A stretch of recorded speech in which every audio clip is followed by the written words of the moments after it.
gusto al doctor Guillermo Zapatier, es abogado por la Pontificia Universidad Católica del Ecuador. Es candidato a máster en criminología, delincuencia y victimología por la Universidad Internacional de Valencia, en Quito, Ecuador.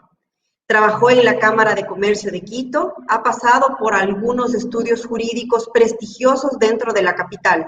Conductor en diálogos de derecho en Ecuador, le damos una cordial bienvenida al doctor. Muy buenas tardes con todos, es un gusto poder estar el día de hoy aquí.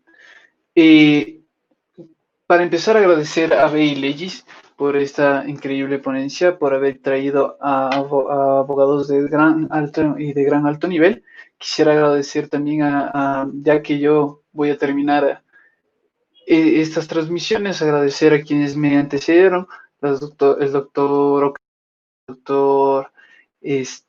Cornejo, el doctor Pinto, la doctora Pinto, la doctora Jaramillo, el doctor Ignacio Miranda. Pues bien, el día de hoy quisiera hablar de temas de políticas criminales.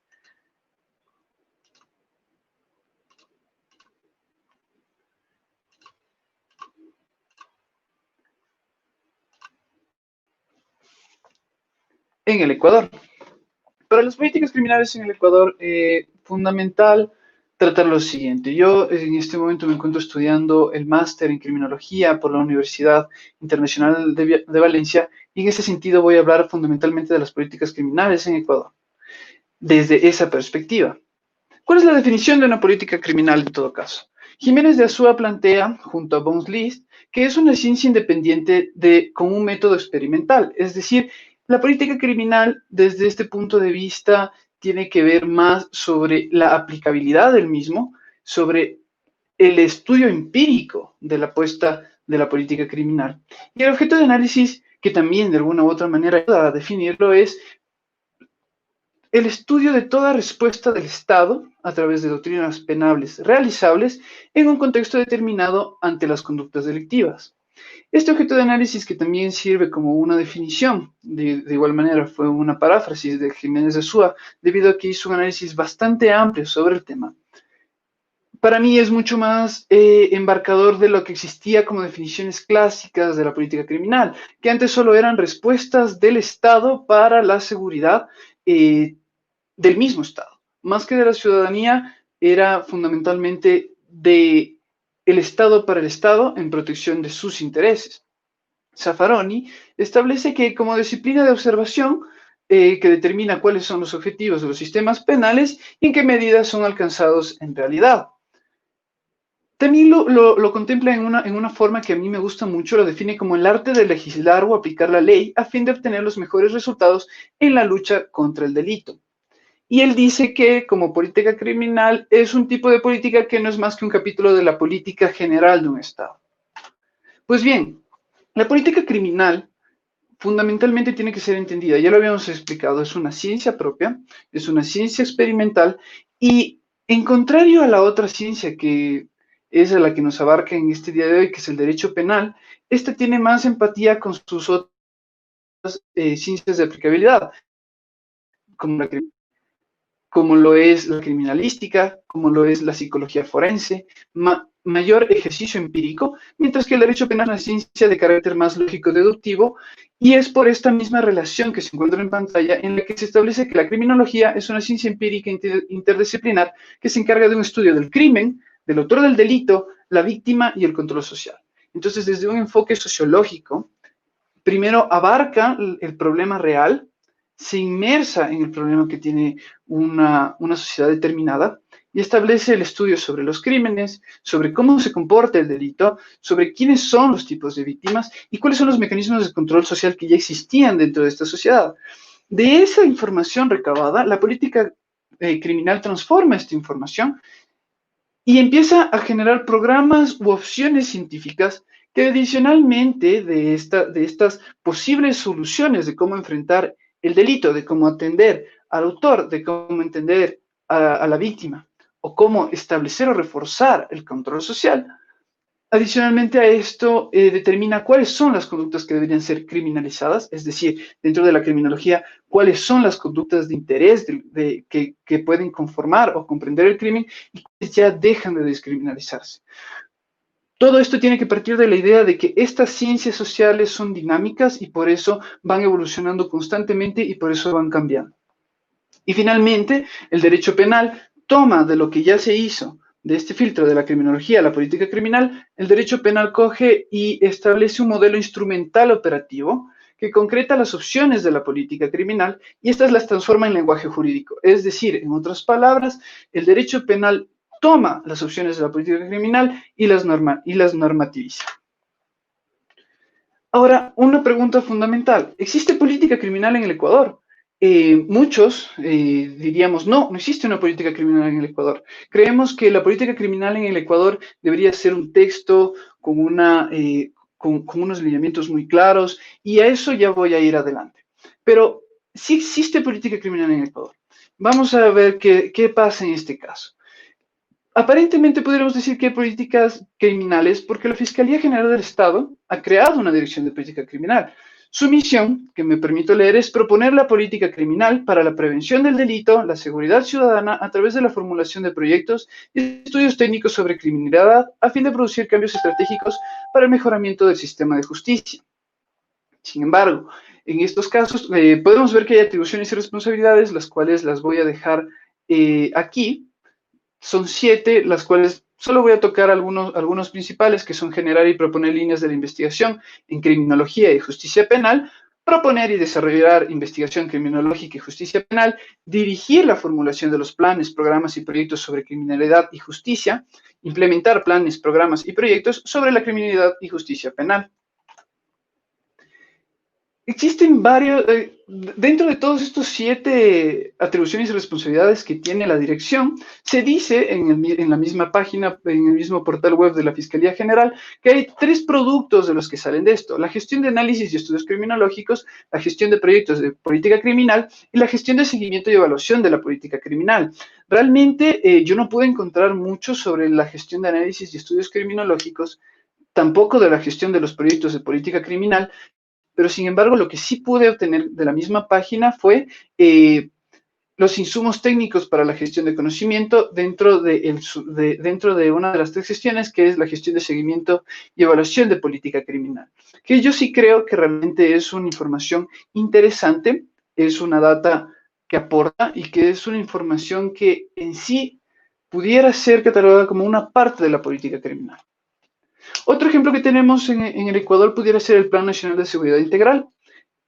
Este Plan Nacional de Seguridad Integral lo encontré en un artículo de la Universidad de La Rioja que decía que el Plan Nacional de Seguridad Integral había ayudado muchísimo en bajar el nivel de homicidios en el Ecuador. Ya vamos a ver más adelante qué pasa realmente con este tema, pero lo que a mí me llamó la atención es que en verdad estaba estableciendo un modelo sistémico de seguridad, estableció un sistema de seguimiento y evaluación, y todo esto fue planeado para hacer un análisis de 2019 hasta 2030. Es decir, es una política, pudiera decirse, es una política criminal que habla sobre cómo hacer refuerzos sobre la seguridad. Sin embargo, mi crítica personal solo hablaba de temas como, por ejemplo, refuerzos en los temas de policía, refuerzos en los temas militares, pero más allá de eso no. Hablaba sobre un poco las problemáticas, pero no del todo sobre las soluciones y sobre todo de los resultados esperados. Entonces, al ver estos 2 ejemplos, pero aún tener la sensación de que existe política criminal en el Ecuador, sí o no. ¿Qué estoy entendiendo yo por políticas criminales?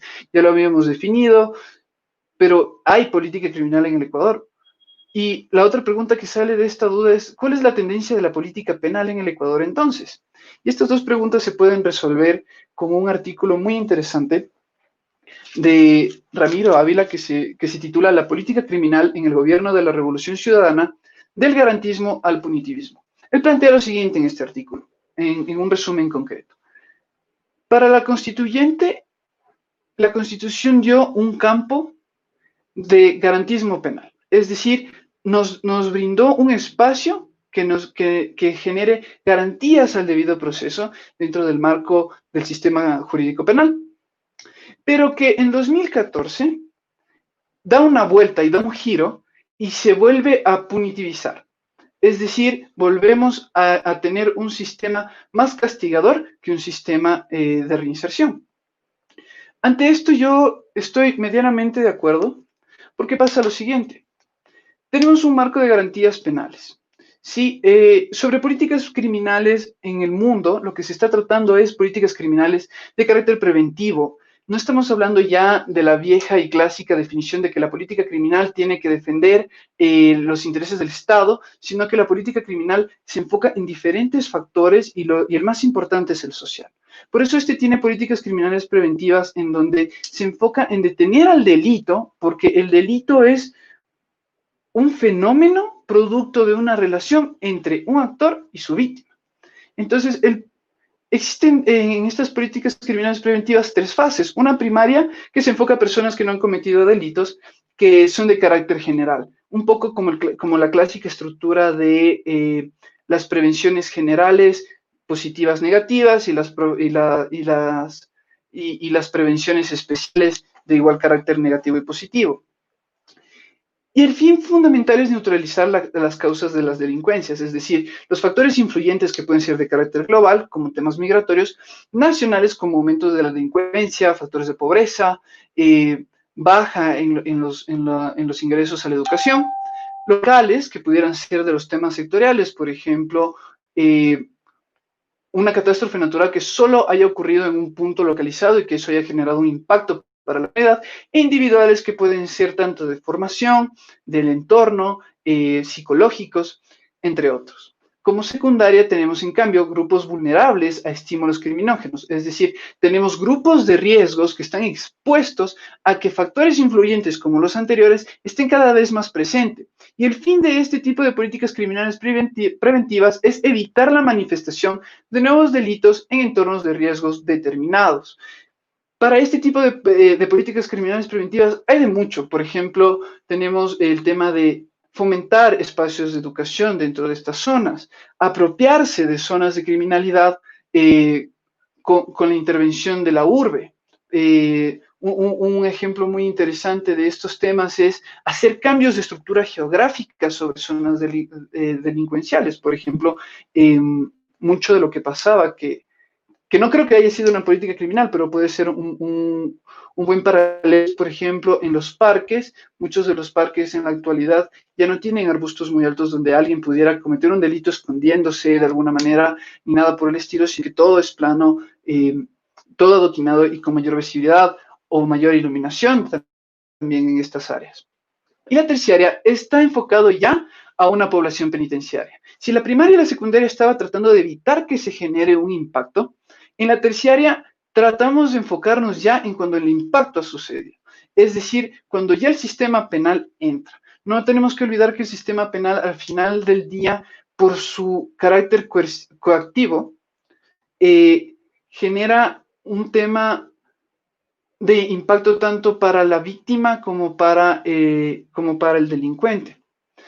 En ese sentido, las políticas criminales preventivas tienen el fin de evitar la reincidencia. Entonces tenemos programas penitenciarios que tratan sobre el tema de reinserción social, tratar de entregar un trabajo, tratar de enfatizar en las características o en las actitudes laborales del reo, tratar de tener un grupo de apoyo tanto social como psicológico, y también tenemos algunas que son previas a la puesta de libertad, que por ejemplo es las visitas continuas de la familia, tratar de unir los lazos familiares que se han roto, tratar de reubicar o de reincorporar algo del criminal al sistema económico de regreso, porque cuando uno entra al sistema de privación de libertad, empezamos a tener problemas como no perder el empleo, perder el acceso a la educación y ese tipo de cosas. Y también tenemos el postpenitenciario, que es, por ejemplo, las medidas en las cuales no se puede volver a acusar a una víctima. Políticas como, por ejemplo, evitar la publicación de estas personas que ya han sido procesadas en redes sociales para volverlas a aislar dentro del conjunto social. aquí pasa lo siguiente, que es lo que fundamentalmente coincido y a la vez no estoy del todo de acuerdo con Ramiro Ávila. El problema de lo que sostiene el doctor Ávila es que él habla solo sobre el aumento de las normas, perdón, el aumento de los tipos penales. Y en este caso sí tiene razón. En el COIP tenemos alrededor de 266 tipos penales. En la actualidad hay unas nuevas reformas y para el siguiente año se prevé que se aumenten a 6 tipos más. Este tema es muy complejo, no sé si realmente el problema sea por la cantidad, sino más bien por la calidad de los tipos penales, por la calidad del sistema penal para atender estos tipos penales, por la calidad de las políticas criminales que tenemos para atender este tipo de penas. ¿Qué es lo que pasa aquí? Porque yo creo que hay una bipolaridad. Si este sistema fuera del todo punitivo, así como si fuera del todo garantista, tendríamos una serie de incongruencias. Por ejemplo, ustedes sabían que el 80% de los delitos, es decir, 212 hasta antes de la incorporación de los nuevos, pueden entrar a un procedimiento abreviado. ¿Y qué es un procedimiento abreviado? Son procedimientos especiales que, bueno, según la teoría de que yo sostengo en mi tesis sobre el procedimiento abreviado, son sistemas especiales que como métodos alternativos a la solución de conflictos establecen formas diferentes o sistemas diferentes para evitar o minimizar el impacto del sistema penal ecuatoriano sobre el delincuente. Tenemos otros tipos de cosas como la mediación penal, tenemos también lo que es la conciliación con el fiscal, tenemos muchas figuras, tenemos el principio de oportunidad, que es un principio fundamental en el cual el fiscal, al ser el dueño de la acción penal pública, puede determinar si existe o no el delito, claro, debidamente motivado, pero puede determinar si existe o no, o sea, no tiene por qué perseguir una conducta que realmente no encaje en los elementos del tipo. Este tipo de cosas nos dicen, entonces, incluso hay una política criminal ya prevista en el COIP, que es el sistema de rehabilitación social para el reo. Entonces, sí tenemos una serie de medidas garantistas. El aumento del tipo penal no necesariamente significa que somos más punitivistas.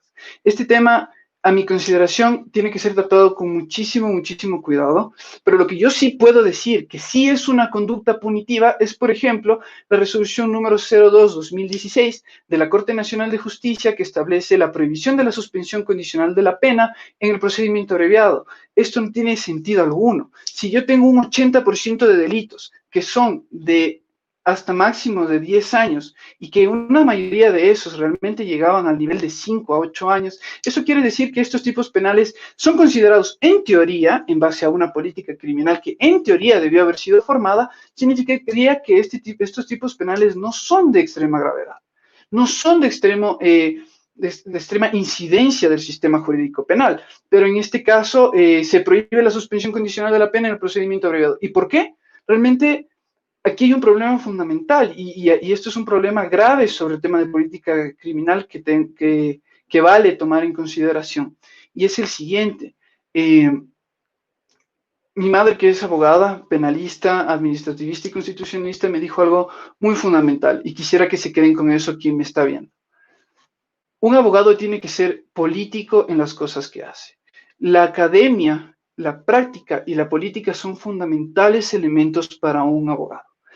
La respuesta a este problema de por qué existe la prohibición de la suspensión condicional de la pena en un procedimiento abreviado es fundamentalmente porque atiende a un tema de populismo penal. No existe otro motivo.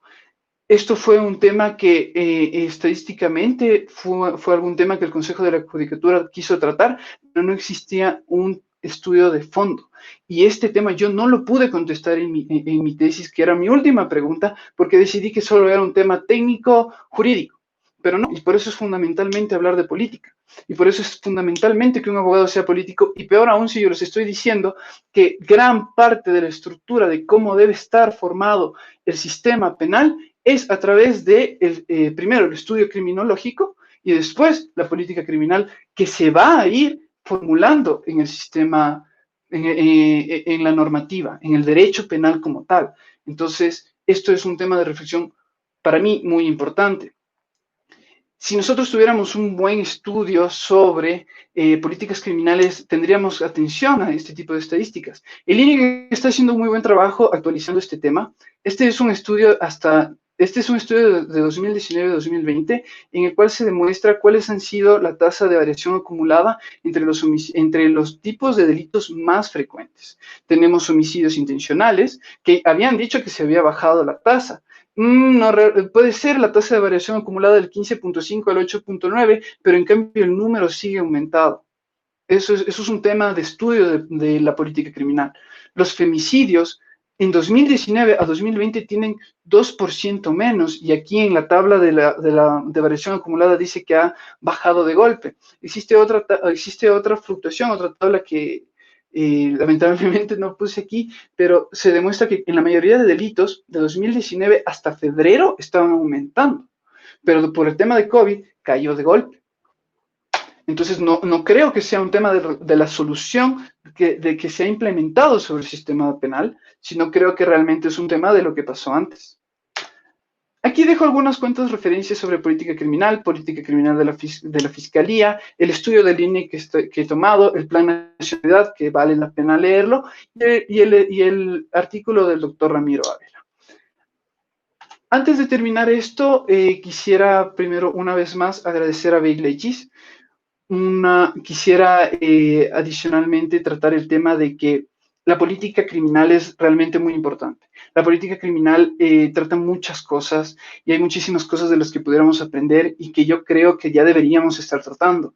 Fundamentalmente yo creo que deberíamos ya estar hablando de otro tipo de cosas. Ahorita creemos que estamos innovando, hablando un poco de los delitos cibernéticos, quizás la entrada del compliance y la propuesta en la Asamblea sobre lobbying son políticas criminales de alguna u otra manera que no están enfocadas en política criminal, ojo, no están dentro de un marco, no están dentro de nada muy estructurado, pero de lo que sí puedo decirles fundamentalmente es que en estos casos nosotros podemos coger muchísimas otras cosas. Ya deberíamos tener políticas sobre violencia de género, ya deberíamos tener políticas sobre temas de abuso a menores, que ya hay estructuras interesantes. Como políticas de prevención secundaria, hay cosas increíbles que he encontrado gracias a los estudios que estoy haciendo de mi máster sobre, por ejemplo, políticas preventivas de pedofilia, y, por ejemplo, protocolos sobre cómo el personal de seguridad policial, la Guardia Civil en España, tiene un protocolo sobre cómo tratar específicamente víctimas sobre violencia de género. Este tipo de cosas yo creo que vale la pena adoptar y vale la pena estudiar. Si ustedes gustan, yo voy a pasar los enlaces para que se puedan compartir al público de estas últimas políticas, uno sobre tratamiento de pedofilia, que es en Alemania, y el otro sobre el tema fundamental de violencia de género. Muchísimas gracias. Muchísimas gracias, doctor, por su participación, por ilustrarnos, transmitirnos todo el conocimiento que usted tiene en estos minutos que contamos aquí en el webinar. Me parece que también hay preguntas, doctor. ¿La política criminal es política de Estado?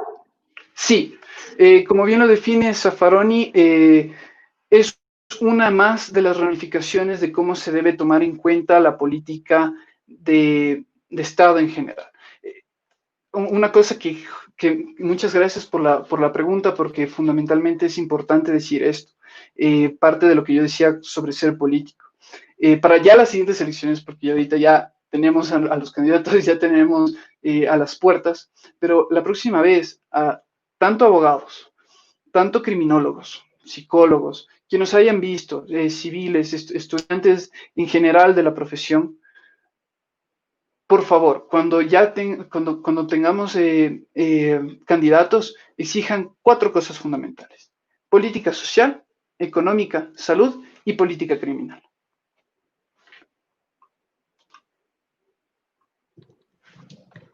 Muchísimas gracias, doctor, por estar contestando nuestras preguntas. Tenemos, me parece, una pregunta más.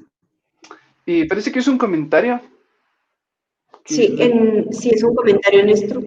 No, una pregunta aquí está ya. La pena de muerte ha sido un tema de debate en el mundo. ¿Cómo ha sido tratado en las políticas criminales? Esto es fantástico. Realmente muchas de las políticas criminales, bueno, al menos de tinte garantista, dicen que realmente la pena de muerte no es tan efectiva. Yo te pudiera decir que así como el aumentar policías o creer que dar armas a la población civil, que es algo coyuntural que vale la pena tocar en estos temas, sin ningún sustento científico, sino pleno populismo, eh, va a solucionar algo es muy difícil. Las estadísticas sobre la pena de muerte han demostrado que realmente se sigue cometiendo crímenes. Los hacinamientos carcelarios en Estados Unidos son muy altos. Nosotros también sufrimos de esto más y no tenemos pena de muerte. Realmente se cree que es más sencillo restituir a una persona que haya sido sentenciada haciendo trabajo comunitario, que es una forma en la que realmente brinda o aporta de alguna manera a la sociedad. Realmente para mí la pena de muerte, si te venden, por así decirlo, la pena de muerte, y esto ya es muy personal, si te venden la pena de muerte, si te venden el tema de dar armas a la población civil sin ningún estudio de por qué eso sería válido cuando ya tienes una estructura policial con un alto número de agentes, que el problema es que no están preparados porque otra vez falta política criminal, falta resultados. Es más, esto es importante, en la política criminal es importante saber cuál es el presupuesto de inversión. Y ese tipo de cosas no hay, ese tipo de cosas no se dice. Y si existieran, no está dicho para el público en general, que es uno de los agentes fundamentales de la política criminal. Muchísimas gracias, doctor, por las respuestas tan amplias y claras que nos está brindando en este webinar.